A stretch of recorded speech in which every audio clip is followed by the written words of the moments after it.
हमारे बीच में भाई नरेश ठेकेदार गांव दोनू से हमारे बीच में पहुंचे हैं। एक बार जोरदार तालियां भाई साहब के नाम से। और कुछ ही देर में आपके सहेते लाडले 36 बिरादरी को साथ लेकर चलने वाले निर्दलीय उम्मीदवार भाई सोमवीर गसोला जी आपके बीच में पहुंचने वाले हैं। सभी से अनुरोध है कि हम चौक में आए और भाई के विचार सुने। हमारे बीच में हरियाणा प्रदेश की नहीं, हमारे हल्के की आलवार शान मिश्रा के सोरान भी हमारे बीच में पहुंच चुकी है।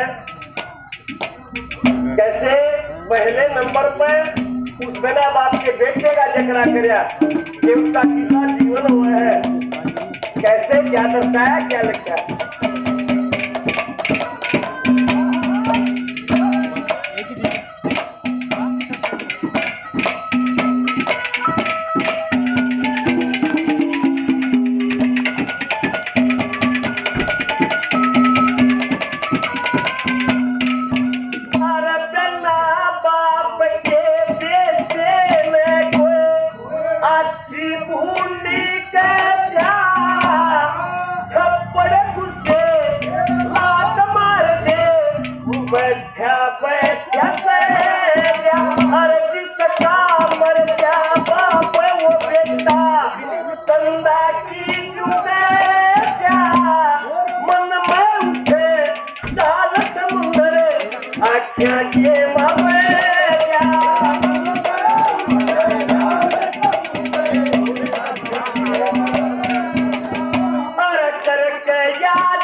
किसे मराना नहीं, इंद्र पर से घूर घूर के चल उतरन में छोड़ो नहीं, यत मत बची है भैया की, तू ऐसा के छोड़ नहीं